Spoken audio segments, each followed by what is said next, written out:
You are now watching the Amazin Mets pregame show with your hosts, Rob and CP. Let's go Mets! Let's go Mets! Let's go Mets! Let's go Mets! What's up, Mets fans? Welcome back to the Amazin Mets pregame show with myself and CP. We're about an hour late because of my stupidity and what's going on around where I am right now. But everybody, thank you for holding on and hanging out and waiting that extra hour, including Chris, by the way. But we get to talk about a dramatic win yesterday with JD Martinez, his first walk-off of his career. Who thought of that? Who would have ever thought of that? His first career walk-off was a New York Met at the age of what? Late 30s? That's amazing. And we got the series win. And I said it yesterday, Chris. I don't care how we do it, just win. You said just win. I said I don't care if it's a blowout. I don't care if it's a one-run ball game, late in the ball game. It happened, Chris. How are you, buddy? I'm doing well. Thank goodness to the MLB script writers, whoever it is that scripted up the JD Martinez walk-off home run. But no, it's been great watching this team here over the last 8 games. Did a live stream earlier on my channel, just around 2 o'clock, somewhere around there. Appreciate everybody that's in here now that was able to tune in for that. Great stuff that we get to talk about here, and an even bigger opportunity for this Mets team tonight, starting a fresh series versus San Diego. A lot is at stake for this Mets team, even if it's only June 14th. So kind of going to rehash everything that I said in my previous live stream, but definitely want to get your thoughts and opinions on it. But yeah, Rob, I was concerned for your safety. It's not like Rob to no call, no show on these streams. He always lets me know hours in advance. So I was getting kind of worried. I was like, chat, like, I want to pivot, but I don't in case he comes back on. They were asking me to do a live stream. I was in the midst of propping up like a last minute slide here, but we got Rob back online. So let's talk some Mets baseball. Yeah, absolutely, man. Yeah, I was going nuts, man. I was like, what the hell am I going to do? Like, I was like ready to like take somebody else's phone and log into my account just to let you know what's going on. But I do appreciate that. But, you know, we got some good Mets baseball to talk about as they're facing the San Diego Padres. And the Padres, got a couple of wins against the A's. And, you know, I wouldn't say they played actually well. If you actually paid attention to their games, they kind of didn't really do much in those games. They won them, which that's all that matters. But this is a Padres team that still is struggling, right? Occasionally they have they have problems scoring runs. And that's been a problem with the New York Mets as well. So 2 teams are coming in here, at least over the course of the season, not being able to score runs when they need to score those runs. And they've played a lot of close games as well. So what are your thoughts on this San Diego Padres team? Are you worried about this series, or are you going in more confident than I guess you could say before the homestand? What are your thoughts on the Padres right now? Well, I was going in confident with this team before the homestand. I was saying it before the series kicked off. I dropped a video, a pre-recorded episode saying, listen, it might be time to buy back even a sliver, right, into the New York Mets, because they had the reinforcements coming. Francisco Alvarez, Edwin Diaz, who looked fantastic last night as well in his first inning back. And I was like, listen, this team's playing well. They still have a lot to improve upon, but at least we're starting to see sound baseball. Now, I didn't like game 1 of the Marlins series, obviously, because of the loss, and I didn't like what I saw for the majority of the game yesterday, outside of what Luis Severino did, which is another superb outing by him, and he's been absolutely fantastic. But the offense, like you said, needs to get going. Yes, I am confident. It's skeptical optimism, but I'm still confident, just as I was heading into this homestand with the Marlins, now that we face the Padres. And listen, these are the teams you need to beat, right? The Padres being one of the teams you need to beat to get to where you really want to go and to prove all the naysayers wrong. You want to be in that wild card spot? Well, let's go take a series against a team that's where you want to be at right now. And I think someone said in the chat here, San Diego Padres have played more or less 5 more games than the Mets so far this season. But it really doesn't matter. To get to where you want to be, I'm going to say this throughout this whole entire series, whether we do a post game together or we do a pregame together, or if we do a roundtable after that. We need to beat the teams that are directly in front of us. If that doesn't happen, then all of this talk about playoffs and all that, it goes out the window. It starts with this Padres series tonight, Friday night, in front of the home crowd. Hopefully they get a decent crowd, regardless of being 30 and 37. And let's take a damn series. Just win, baby. That's it. Yeah, absolutely. And I see a lot of people in the chat. Again, we're both not in New York, so apparently the weather is not good. It's raining, and I guess it's shitty weather, and that sucks. But our momentum, it feels like every time we try to get some momentum, something happens weather-wise, or off days. And let's hope we do play today. And if we do the post game, I think I'm going to do a post game today. If you wanna, but definitely we're going to really pay attention if this game's going to start. But yeah, you gotta win. Like, you gotta beat the teams directly in front of you, right? We had that opportunity last homestand with the Giants and the Diamondbacks, and we didn't do a very good job of that at all. And we have another opportunity to do it here. And the Padres are in a wild card spot. I said it time and time again that you have to make sure that you play your game, right? Even though yesterday we were getting no hit for what, 5 2/3 yesterday, they found a way to win. And we didn't say that enough with this Mets team. And I think they've been trying to find their way, or I guess you say find their way to win ball games at home. And that's how you start getting momentum at home, right? Find the ways to win at any means necessary, right? They found a way to win in the walk-off. They blew out the Marlins the other night as well, and that's what you want to see. And I hope this game gets played. I don't care what time it gets played, right? The Padres were off yesterday. They did fly in yesterday as well. So they're going to be here the next couple of days. So there might be a doubleheader, which probably I would say benefits the Padres, to be honest, because they get 2 straight days off, and the momentum for the Mets hopefully doesn't get cut off because if this game doesn't get played tonight. But yeah, you said exactly what I was thinking. You got to beat the teams ahead of you. Like, you ain't going anywhere, right? They finally got to 7 games under 500, which the last time they done that, I think it was like, my God, the beginning of before May. Like that's a long time. They kept on creeping up to 8 games under 500, and then they find their way back to 10 games under 500. So that's exactly what they need to do, Chris. And your poll with Sean Manaea, important start for Sean today, because he's been struggling to, get past the 5th inning. And he needs to do that. Not only get past the 5th inning, but pitch well getting past the 5th inning. I'm not saying go 8. Give me 6 innings, maybe finish the 5th inning and give our bullpen a little bit of rest, and we can get to the guys that we trust a little bit more in that bullpen. So if you get past the 5th inning, now you only have to worry about a couple more innings instead of, getting out in the 4 1/3, and now you got to use an extra pitcher that you probably don't trust. So, what are your thoughts on Sean Manaea since you put up that poll? How many innings he's going to go today? Yeah, the last start that he had didn't really inspire too much confidence out of me, and I think that he's definitely been dropping off a little bit compared to what I'd like to see, especially with how he started off this regular season. I said in the live stream earlier today, I was like, listen, this guy's on a prove it deal for the 3rd straight time, I believe, if not at the very, very bare minimum, the 2nd straight year, right? Because last year with the Giants is a 1-year deal as well. And mid-year last year, he got moved to the bullpen, where he excelled, but he got pulled from the starting role in the rotation for quite obvious reasons. And I don't want to see that happen again this year, although the Mets would probably benefit from that because Brooks Raley's out for the year and you can just slot in a lefty. We've been saying that about David Peterson, but David Peterson's pitching fair now. So, like, there's a lot of things they can do. I agree with everybody I took a look at the poll here. A lot of people saying 5+ innings. I think it's the most logical. I'd love to see him break out of that slump though and get 6+ innings under his belt, especially against this Padres team.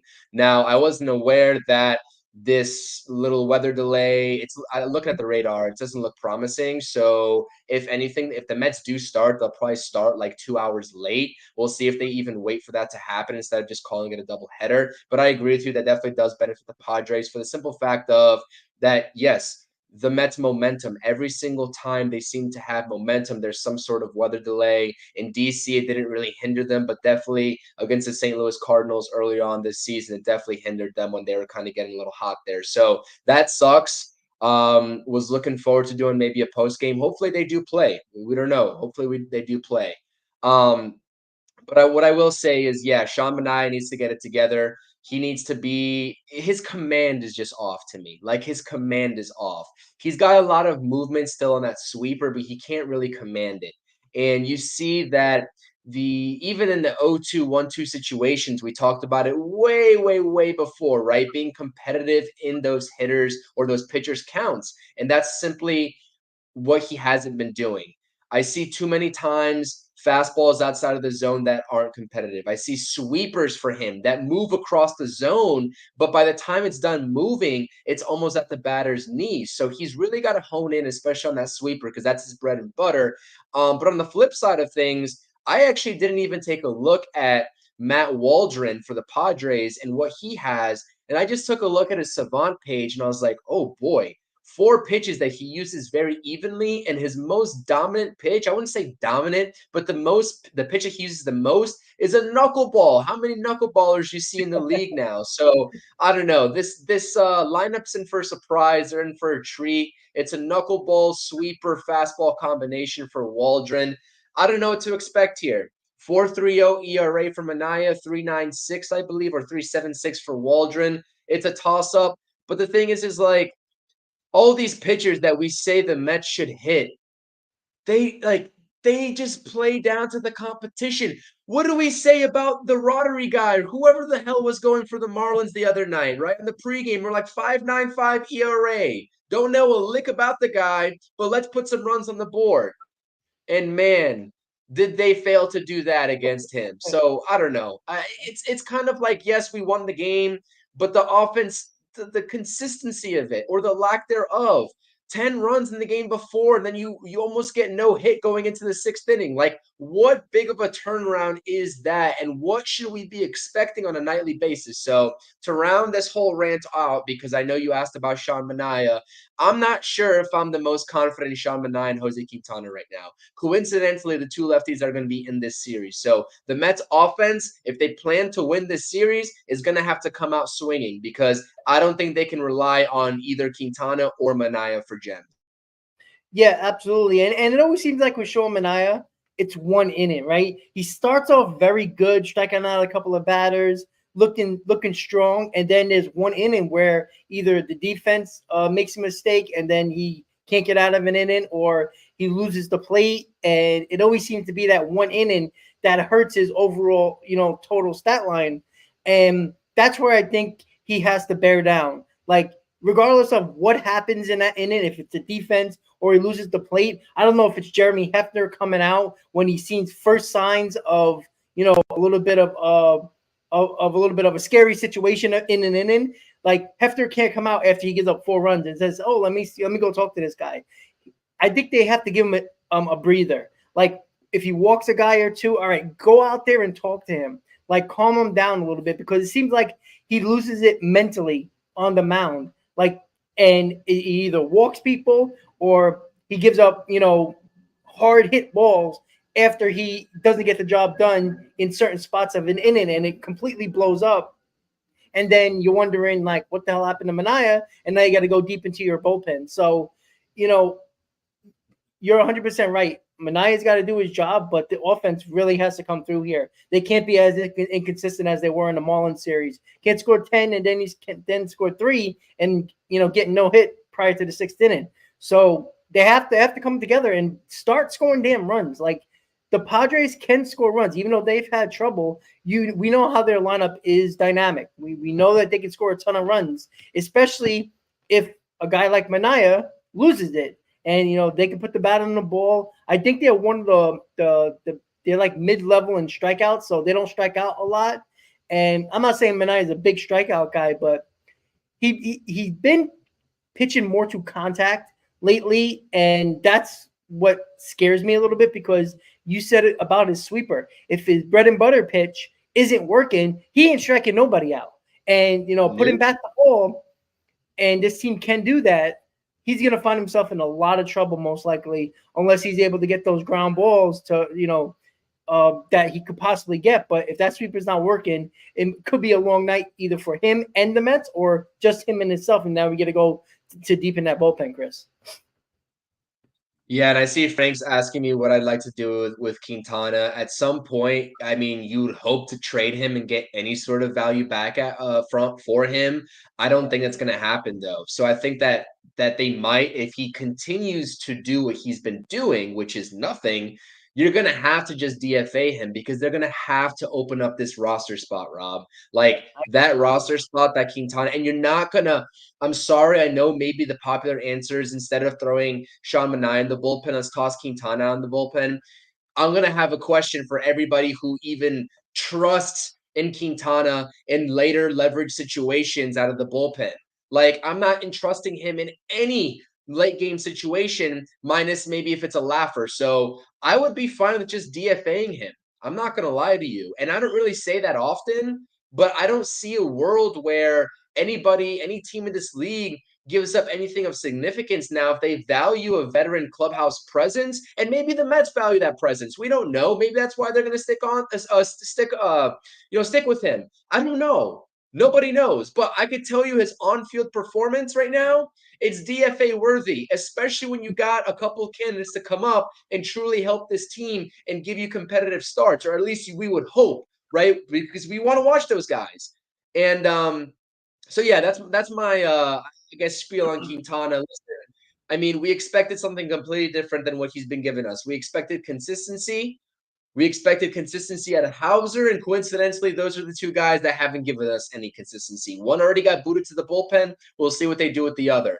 I saw someone else up in the chat talking about how the Padres are even better this year than in years prior. I don't know if I believe that. I don't know if I believe that they're better. I mean, I think they stayed stagnant. And they're trying, like, that comment was almost written in a way that the Mets should be scared of the Padres. Nobody's scared of the Padres. Let's be real with you. Yes, they have had the Mets number in the past couple of years, but you know what? You can toss all that out the window because it's 2024. It's the first meeting between the two teams. And you know what? The Mets are in front of the home crowd. And I would just hope that the Mets realize what's at stake here in terms of the actual momentum of what they have going on right now. They have no room to work with, Rob. We say this every single chat, every single stream. They got no room to work with. Stack series wins. That's Yeah, absolutely. And you know what? There's one word for the San Diego Padres. They underperformed. All the signings they have done, all the trades they have made, I mean, they also traded Juan Soto this offseason. So, they've completely underperformed. And, listen, kudos to the owner before he passed away to spend all that money and try to win.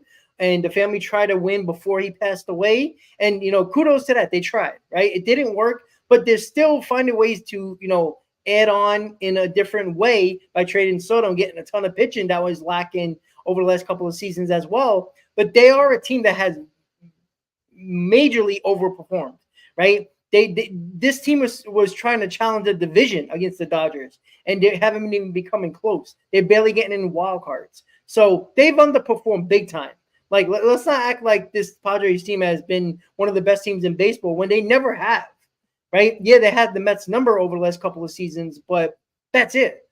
Around the league, they should be better than what they are. They shouldn't be 2 games over 500. If you watch the game, I watched a lot of those games just with the Padres and the A's. The A's had chances to win 2 out of 3. Like, they didn't play well in that series. They found a way to win. So that's the most important thing. But this is the team that I think are mentally soft. We talk about the Mets being mentally soft. The Padres are a mentally soft team. If you get in their heads and you get to them early, and I think this is key, Chris, scoring runs early, I think puts this team. I think you bury that team because they're a team that we always talk about the Mets. They're so mentally soft that when things are going wrong, it keeps on spiraling, and it seems like you keep on digging a deeper hole every single time. The Padres do the exact same thing. And you know what? They're supposed to be better than the Mets, right? Many times, just based on roster itself. They're supposed to be a lot better than the Mets, but they're mentally soft as well. Once things are not going their way, it crumbles for them. And I think that's what the Mets have to do here. They got to play the mental game, right? Both of these teams are mentally soft. We're going to definitely say that for sure.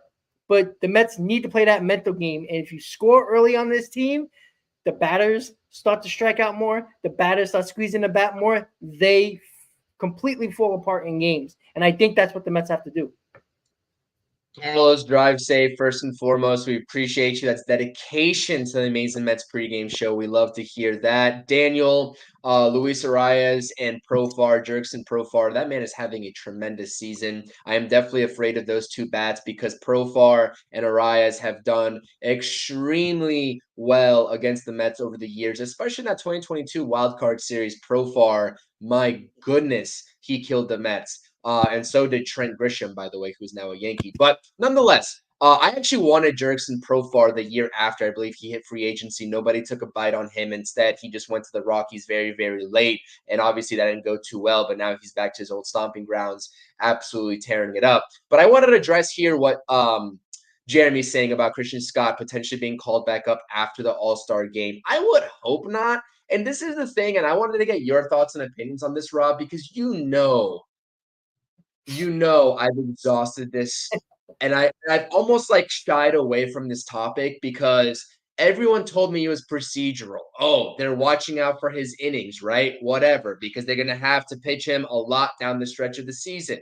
I understand all that, but he's pitched collectively 9 innings down in the minor leagues. Now let's take it with a grain of salt because his pitch count has been down in both of those starts that he made in AAA Syracuse after being sent down this last go round before the London series. But I just find it very hard to believe that you're in this position if you're the Mets and you're going to keep relying on the same guys that continuously and habitually fail you, especially to give you length when you have Christian Scott right then and there to send him down because of an innings limit that was not even set up according to Anthony DeComo of MLB.com prior to the season starting. I remember an article written by Anthony DeComo. Now I know a lot of people have opinions on multiple beat writers that write for the Mets and about the Mets. I understand that, but something's fishy going on with this whole Christian Scott situation. Now I'm not doubting that he's going to be back up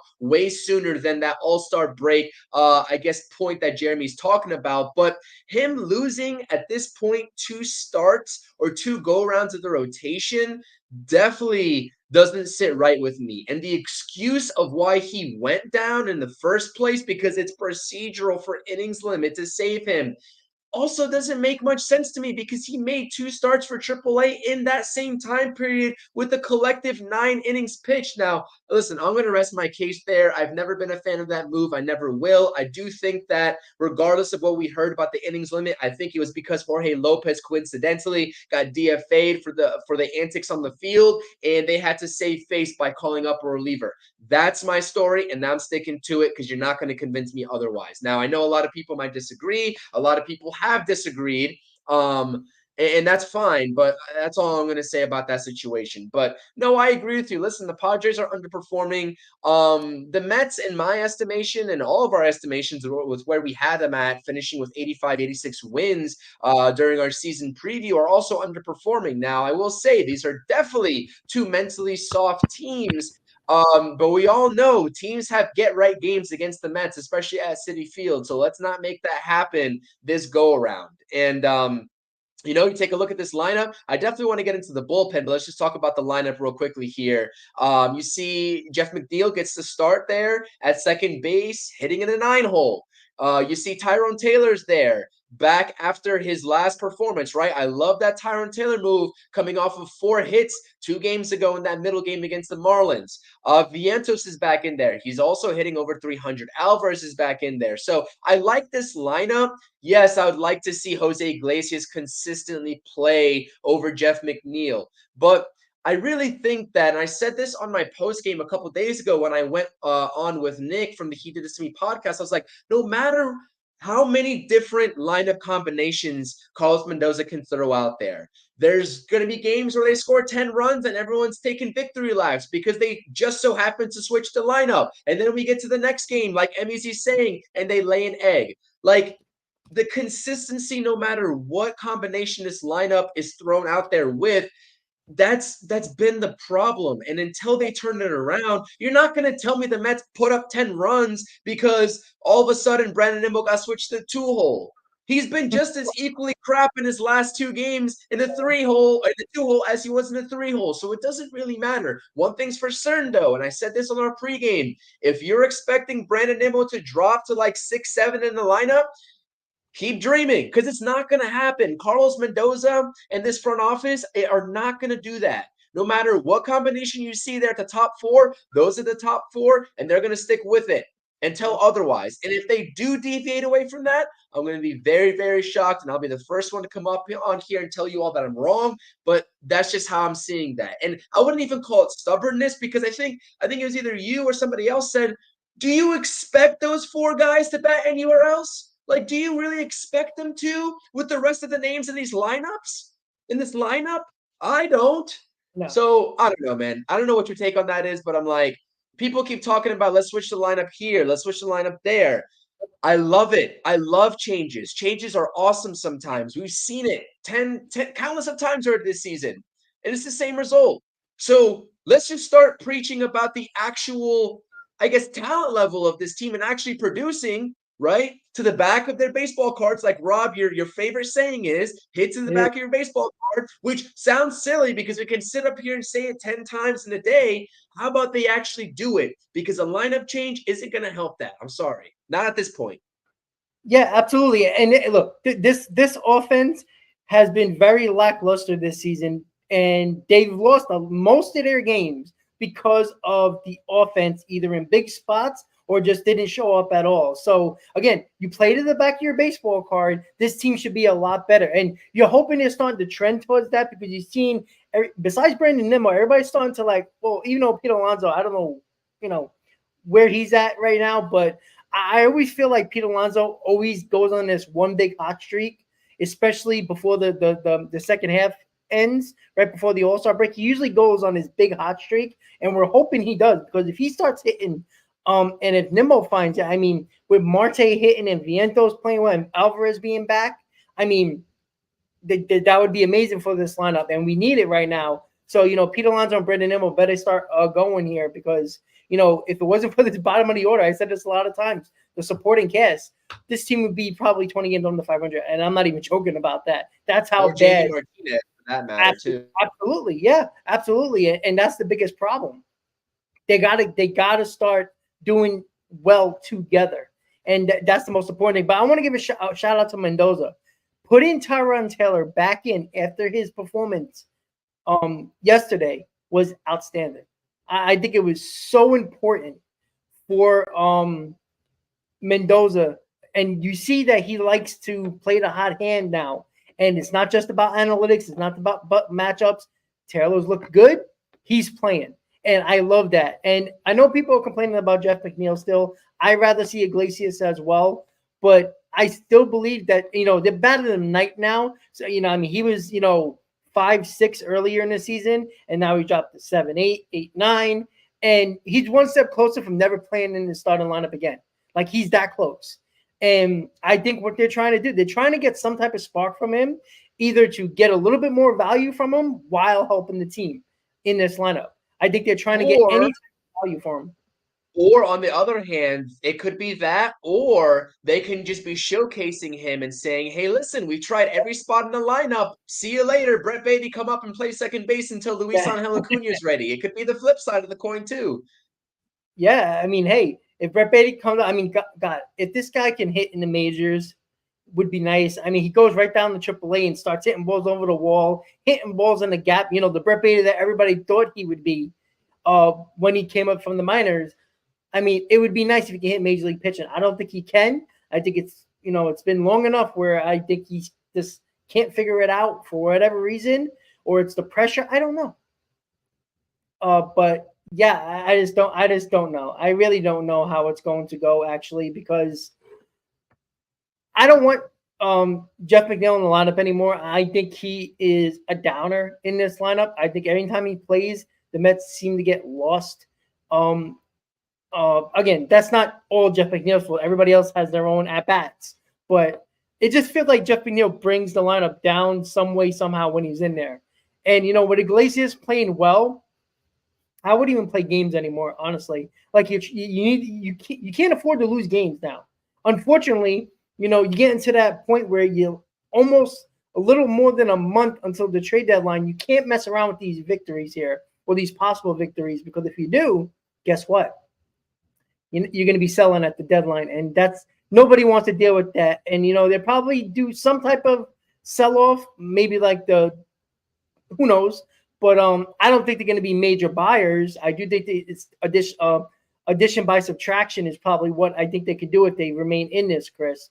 But yeah, Jeff McNeil needs to be the hell out of here, and maybe they are giving Jeff McNeil this last opportunity before Brett Beatty feels comfortable enough at second. And I think they would bring him up because the Beatty Iglesias combination, I think, is a hell of a lot more better than Jeff McNeil and Iglesias. I think they're trying to push Jeff McNeil in this lineup as much as possible because of his contract, because he is one of the homegrown guys, which I can't stand.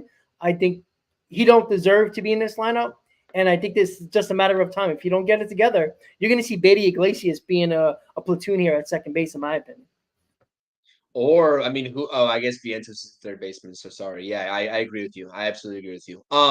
Two things here. Anybody in New York, I know it's in rain delay right now. Is there any chance that this game gets played before I waste my time waiting for 2 hours for the game to start? Please, someone look at the radar. Hector, I'm looking at you because I know off the bat that you're in New York and I don't know if you're out there playing softball right now or you're actually waiting for this game or going to the game. So you let me know. And two, that's actually funny because Joel's saying in the chat here that Mr. Pat Hoberg and MLB umpires getting disciplined for betting, but he denies betting on baseball. And I think that this is just the tip of the iceberg in terms of what we actually know.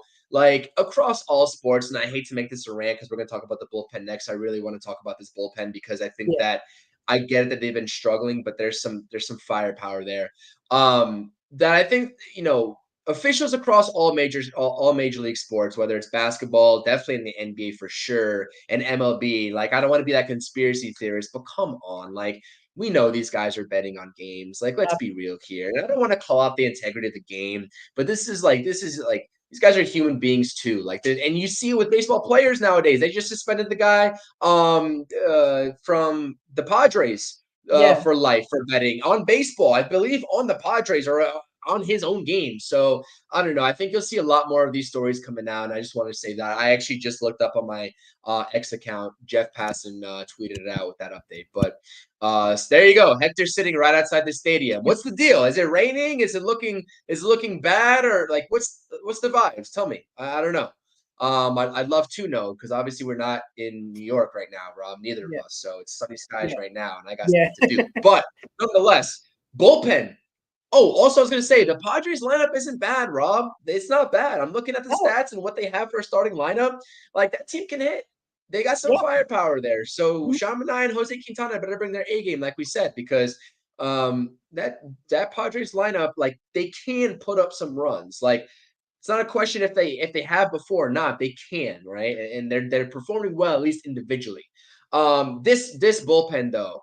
Wow, if we get what we got out of Edwin Diaz last night, if we can continue to see that version of Edwin Diaz, that's got to be like a massive weight off his shoulders. And you saw Francisco Lindor kind of giving him a half hug coming off the field yesterday. I mean, that is going to pay dividends to this bullpen because Reed Garrett is going to be able to be slotted elsewhere instead of that closer role. You've got Daniel Nunez, who just pitched 2 1/3 inning a couple of games ago. And he got 5 strikeouts. He has absolutely electric stuff. I know Danny Young got sent down because they needed to make some room for Edwin Diaz, but you got him waiting in the wings, and he's looked absolutely fantastic as well. So, my goodness.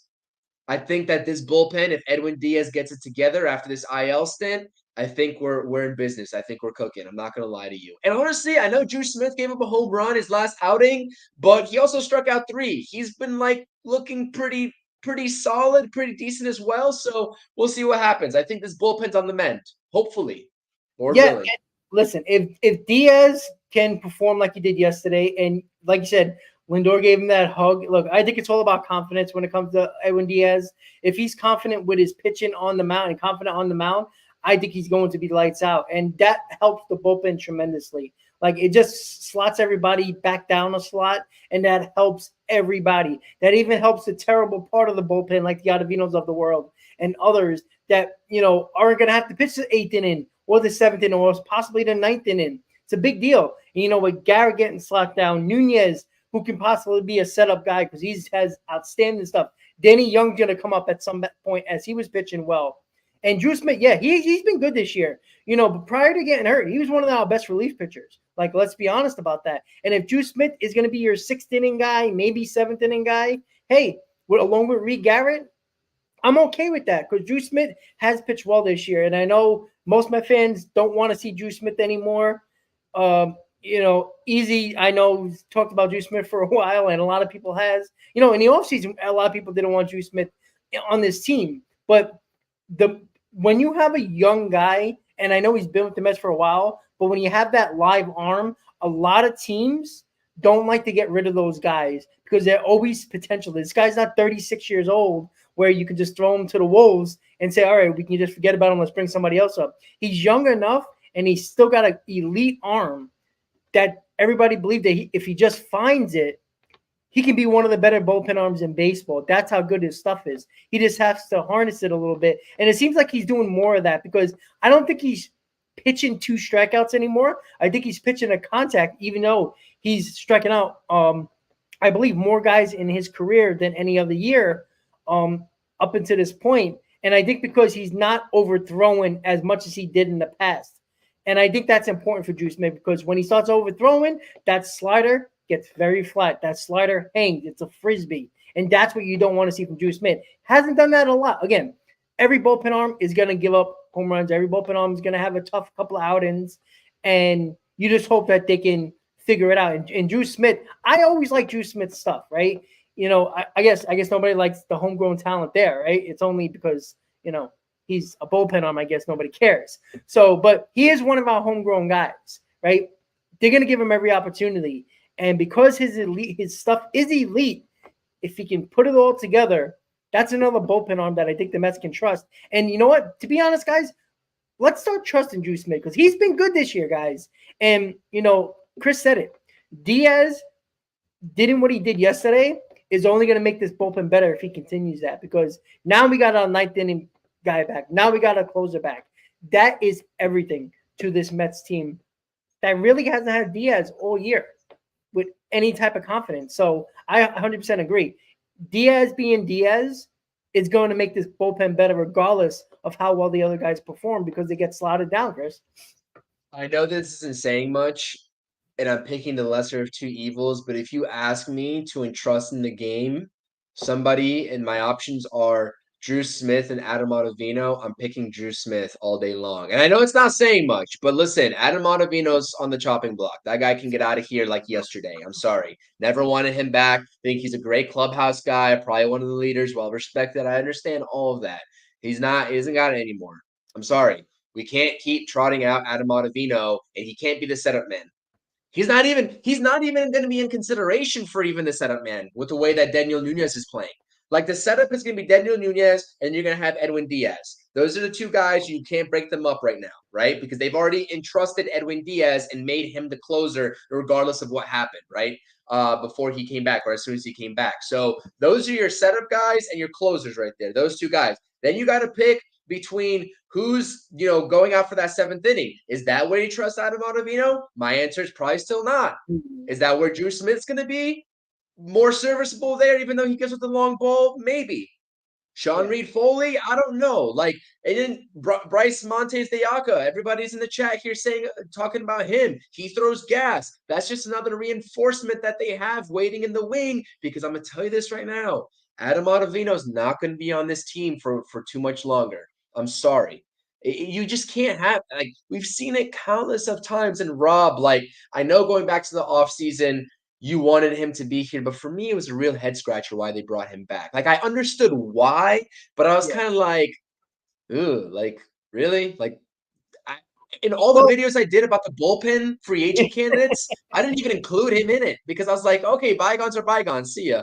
I don't know. Well, you know what Ottavino, like I was never expecting him to be the 7th, 8th, or even 9th inning guy. Like I thought he was going to be in the middle of the game type of guy. Like I didn't expect, especially with David Stearns being in control of this bullpen and how he likes to have guys with options. I thought he was going to, continue to like move around guys here and there. I didn't, again, we expected Diaz to come back, right? We were going to probably, they were going to trust Drew Smith because they clearly like him. Sean Reed-Foley was supposed to be a big part of this prior to him early in the season when he wasn't here, and now he's back. I didn't feel like Ottavino was going to be a late inning guy as coming back because they did kind of get him later in the offseason that I expected. I wasn't expecting him to. I didn't think the Mets were going to bring him back, but where they had to use him was a problem because of the Diaz situation, a couple of guys getting hurt, and other guys not performing. They had to use Ottavino in bigger spots that I've never trusted him in, and I wasn't expecting him to be an a big 8th inning guy, or definitely a closer. If he pitches in the 8th or 9th inning, turn your TV off. That's something that I never, fought on. Like, never saying he was going to be that type of guy. I just think that if you let's see now when the bullpen is kind of, if you notice, the bullpen is starting to get lined up better now. Everybody's having their slots most likely. I think Mendoza already has his slots on where he's going to pitch certain guys. If Ottavino is going to be a guy who might come in the 6th inning and maybe occasionally pitch that extra to an extra batter who might be a right-handed batter in the 7th inning, but never deeper than that. I think that's where you're going to see him now. Maybe in the 5th inning, if the pitcher can't get out of the 5th, you might see him. But the 5th to 6th inning is where Ottavino's got to be. Anything deeper in the game than that, I worry because I don't think he can do it. At least not anymore. I've got like 4 different guys that I trust over Adam Ottavino right now. I think the way, and obviously the Brooks Raley injury hurts because this bullpen would have been so much deeper with just him just being a part of this pen at this point of the season. But maybe we might not find out about a guy like Danny Young or Daniel Nunez if he's still here. So it's kind of like glass half full, half empty with the way you want to look at it. But I don't know. I would say the way that I'd approach it right now is you flip flop back and forth between maybe Sean Reed-Foley and Drew Smith as your 6th inning guy. I'd give the 7th to Reed Garrett. I'd give the 8th to Daniel Nunez, and I'd give the 9th to Edwin Diaz. And obviously, Jake Diekman being that lefty in the pen, you toss in there for matchups anywhere in between. But that's how I would do it. And Adam Ottavino, as you can tell, and as you just heard, is not a part of that equation. I'm sorry. It's like rinse and repeat. Like, how many times are we going to repeat ourselves and watch the same results? That is the definition of insanity. Leadoff single, Adam Ottavino gives up. Automatic steal of 2nd. Hell, maybe even 3rd, depending on what happens there. Or they can just sack bunt the guy over and score an easy run. That automatic 2nd base that they get for free, whether he walks the guy because his control hasn't been there either, or just a hit in general, is just an absolute backbreaker. And honestly, you can make that equivalency with the Drew Smith home runs, but then again, at the end of the day, like I said, if I had to pick the lesser of 2 evils, I'm still going Drew Smith. But the reason why I said Reed Garrett for the 7th inning is because I also still don't trust Drew Smith in high leverage situations as well until, like Hector said, he proves us wrong, or he proves us differently. That's what I should say. So, no, I agree though. I think though that the bullpen, if they stick to a combination, if they get out of the stubbornness, right? If they realize and internalize that they don't need to have Adam Ottavino appearing in the 7th, 8th, 9th inning, like he just said, maybe like a 5th inning or a 6th inning, I think that works a lot better. And I think that this pen would be, like I said, on the mend now that Edwin Diaz, presumably, this is presuming that Edwin Diaz builds off of what we saw yesterday and takes that with him forward and carries over. I think that I'm a lot more confident in this bullpen with that happening. Yeah, absolutely. And Daniel said it in the chat. He trusts Hauser over Ottavino. I think that's obvious for everybody. Like, he's been doing well too out of the pen. Yep, and that's another thing. Like, Adrian Hauser was one of our back end rotation guys, and Stearns put his ego aside and says, "Hauser, you're going to the bullpen." And he's been pretty damn good, and that's a big bolster because if Adrian Hauser can be that that long man in the bullpen or in a big spot. Because I have no problem him being in a big, somewhat of a big spot. Throwing him in the 7th inning if the matchups work out. I would put him there if that happens, depending on how many guys pitched the day before as well. But House has been outstanding, and that goes for Sean Manaea as well. Like, I mean, I think it's a fight right now. Either Manaea or Quintana is going to be out of this rotation for Christian Scott very, very soon. And one of those guys are going to the bullpen. And it's probably going to be Sean Manaea, only because of the fact that Sean Manaea has been successful in the bullpen. And I'm not sure what you would get for Quintana, putting him in the bullpen. So the Mets might stick with Quintana, unfortunately. Probably nobody wants to see that, but I think that's the route they might go, unfortunately. But I think that's the point where they're going to probably use Manaea in the bullpen if he doesn't really figure it out very, very soon. But your final thoughts, Chris. Again, 3-game series against the Padres, a big series for this Mets team. This is an opportunity, if you want this fan base to start getting a little confidence in this ball club going forward with about a month and a half until the deadline. What does this team have to do besides winning? What do they have to do to win those ball games against the Padres? I think, like you said, like this is to a T, but this is not rocket science. This is something that we've been saying all season long. Please just score earlier. Just score earlier. Put up runs in the first inning. You know what? Scratch that. You don't have to do it in the first inning, second inning, third inning. I don't care. Let's not wait until the 7th inning to scratch off only 1 run with bases loaded, 0 outs, because that was abysmal as well. That started with Starling Marte in that double play. Let's put up runs early and often. And honestly, I think the only way to sort of, I guess, accomplish what you're saying is just find a way to get Jose Quintana out of here, because Daniel said it in the chat earlier. Every single time his name pops up, it's like we're expecting a non-competitive game because he just simply doesn't have it as well. I think he's the Adam Ottavino of this starting rotation. So find a way to clear that roster spot and I guess bring back up Christian Scott or I don't know. However you want to work it. However, whatever personnel you want to do. You want to put in there. So that's what my 2 keys are. Get Quintana out of here and score early and often. I think that is like pretty self-explanatory. I don't think that's rocket science. I really don't. And I guess the other key is I think really what this lineup is missing is Pete Alonso can do whatever he does, right? He can go out there. If he doesn't want his money, he can keep performing like this. And I know that we've eluded the Pete Alonso rant this whole entire stream, and I'm so thankful for it because I don't want to talk Pete Alonso. But what I will say is that the key to this lineup isn't even Pete Alonso in my mind. I think that Brandon Nimmo has a bigger task at hand, has a bigger impact in this lineup than a Pete Alonso.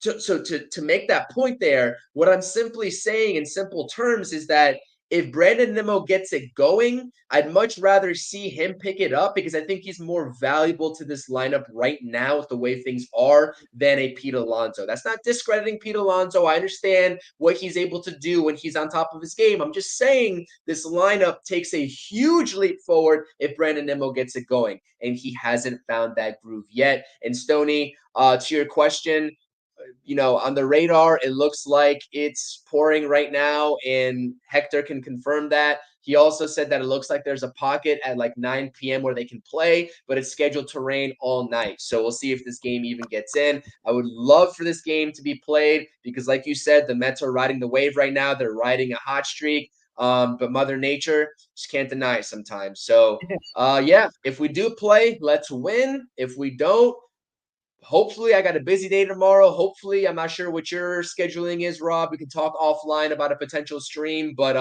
we'll figure out a way to make something happen this weekend, whether it's during the series or after with the roundtable, etc. Thank you all for being here. I definitely appreciate it. I got to bounce here in just a second after you say your final thoughts. Hit that thumbs up, and I'm gonna go look at all the poll that you all went and submitted your results on or your answers on my live stream. So I appreciate it. Let's go Mets. And like I said yesterday, win.